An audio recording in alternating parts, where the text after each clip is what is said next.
ನೀವು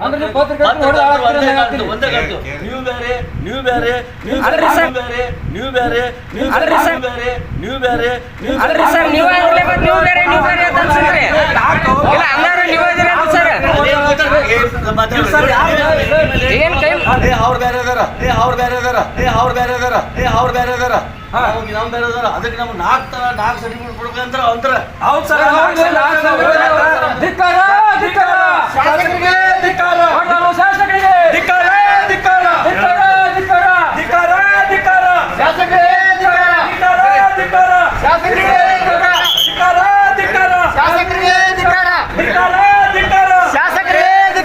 ನಿಯಮಗಳನ್ನು ಮುರಿಯುತ್ತಿರುವ ಜಮಖಂಡಿ ಶಾಸಕ ಜಗದೀಶ್ ಗುಡಗುಂಟಿ.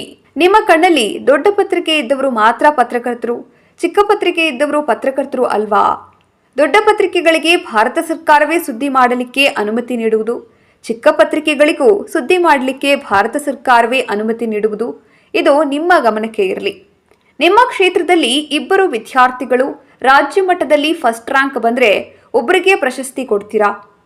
ನಮ್ಮ ರಾಜ್ಯದಲ್ಲಿ ಪತ್ರಕರ್ತರ ಹಲವಾರು ಸಂಘಟನೆಗಳು ಇದ್ದಾವೆ. ನಮ್ಮ ಜಮಖಂಡಿ ಕ್ಷೇತ್ರದಲ್ಲಿ ನೋಂದಣಿಯಾದ 3 ಪತ್ರಕರ್ತರ ಸಂಘಟನೆಗಳು ಇದ್ದಾವೆ ಹಾಗೂ ಜಮಖಂಡಿ ಪತ್ರಕರ್ತರ ಬಳಗ ಅಂತ ಇನ್ನೊಂದು ಸಂಘಟನೆ ಇದೆ. ಆಗಸ್ಟ್ 15 ಹಾಗೂ ಜನವರಿ 26ರಂದು ನಮ್ಮ ಕರ್ನಾಟಕ ಸರ್ಕಾರ ಹಾಗೂ ಇಲ್ಲಿರುವ ಅಧಿಕಾರಿಗಳು ಇದುವರೆಗೂ 4 ಸಂಘಟನೆಗಳಲ್ಲಿ ಸಾಧನೆಗೈದ ಸಾಧಕರನ್ನು ಗುರುತಿಸಿ ಪ್ರಶಸ್ತಿ ನೀಡುತ್ತಾ ಬಂದಿದ್ದಾರೆ. ನೀವೇ 2024 ಜನವರಿ 26ರಂದು 4 ಸಂಘಟನೆಗಳ ಸದಸ್ಯರಿಗೆ ಸನ್ಮಾನ ಮಾಡಿರುತ್ತೀರಿ. ಅದನ್ನ ಮೊನ್ನೆ ಕರೆದ ಆಗಸ್ಟ್ 15ರ ಪೂರ್ವಭಾವಿ ಸಭೆಯಲ್ಲಿ ನನ್ನ ದೃಷ್ಟಿಯಲ್ಲಿ 4 ಸಂಘಟನೆಗಳ ಪತ್ರಕರ್ತರು ಒಂದೇ ಎಂದು ಒಬ್ಬರಿಗೆ ಮಾತ್ರ ಪ್ರಶಸ್ತಿಯನ್ನು ಕೊಡಲಾಗುವುದು. ನಾನು ಯಾರಿಗೂ ಹೆದರುವುದಿಲ್ಲ ಎಂದು ಯಾಕೆ ಹೇಳುತ್ತಿದ್ದೀರಿ ಅಂತ ತಿಳಿಯದ ವಿಷಯವಾಗಿದೆ. ನೀವು 4 ಸಂಘಟನೆಯವರು ಕೂಡಿಕೊಂಡು ಒಬ್ಬರ ಹೆಸರು ಕೊಡಿ ಅಂತ ಹೇಳಬೇಕಿತ್ತು. ಆವಾಗ ನಿಮ್ಮ ಮಾತಿಗೆ ತೂಕ ಬರುತ್ತಿತ್ತು. ಹಲವು ವರ್ಷಗಳಿಂದ ಬಂದಂತಹ ನಿಯಮವನ್ನ ಯಾಕೆ ಮುರಿಯುತ್ತಿದ್ದೀರಿ ಅಂತ ನೀವು ಆತ್ಮಾವಲೋಕನ ಮಾಡಿಕೊಳ್ಳಬೇಕು. ನೀವು ಚುನಾವಣೆಗೆ ನಿಲ್ಲುವ ಪೂರ್ವದಲ್ಲಿ ನೀವು ಮಾಡಿದ ಸಾಧನೆ, ದಾನ ಧರ್ಮವನ್ನು ಸುದ್ದಿ ಮಾಡಿಲ್ಲವೇ ಎಂದು ಪತ್ರಕರ್ತರು ನಿಮ್ಮನ್ನ ಕೇಳಿದ್ರೆ ನಾನು ಎಲ್ಲಿ ನಿಮಗೆ ಹೇಳಿದ್ದೇನೆ ಅಂತ ಮರುಪ್ರಶ್ನೆ ಹಾಕುತ್ತೀರಿ.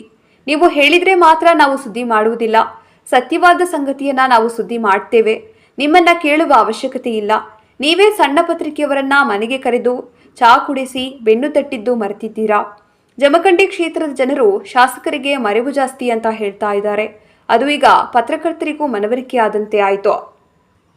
4 ಸಂಘಟನೆಗಳ ಸಾಧನೆಗೈದ ಪತ್ರಕರ್ತರಿಗೆ ಸನ್ಮಾನ ಮಾಡಿ ಪ್ರಶಸ್ತಿ ಕೊಡ್ತೇವೆ ಎಂದು ಹೇಳಿದ್ರೆ ನಿಮಗೆ ಏನು ಲಾಸ್ ಆಗ್ತಾ ಇತ್ತು ಎಂದು ಜನರು ತಮ್ಮಲ್ಲಿ ಮಾತನಾಡಿಕೊಳ್ಳುತ್ತಿದ್ದಾರೆ. ಇಂಥ ಚಿಕ್ಕ ಚಿಕ್ಕ ವಿಷಯಗಳನ್ನ ತಮ್ಮ ಮೈ ಮೇಲೆ ಎಳೆದುಕೊಂಡು ಧಿಕ್ಕಾರ ಕೂಗಿಸಿಕೊಳ್ಳುವುದು, ನೀವು ಮಾಡಿದ ಸಣ್ಣ ತಪ್ಪಿನಿಂದ ಸರ್ಕಲ್ ಬಂದ್ ಮಾಡುವುದು, ಇದು ನಿಮಗೆ ಶೋಭೆ ತರುವಂತದ್ದಲ್ಲ ಎಂದು ನಿಮ್ಮನ್ನ ಆರಿಸಿಕೊಟ್ಟ ಜನರು ತಮ್ಮಲ್ಲಿ ಮಾತನಾಡುತ್ತಿದ್ದಾರೆ. ಮುಂದೆ ಅಂತಹ ಅವಘಡ ಆಗದಂತೆ ಮಾನ್ಯ ಶಾಸಕರು ಎಚ್ಚರಿಕೆ ವಹಿಸಲಿ ಎಂದು ಕ್ಷೇತ್ರದ ಜನರ ಆಶಯವಾಗಿದೆ.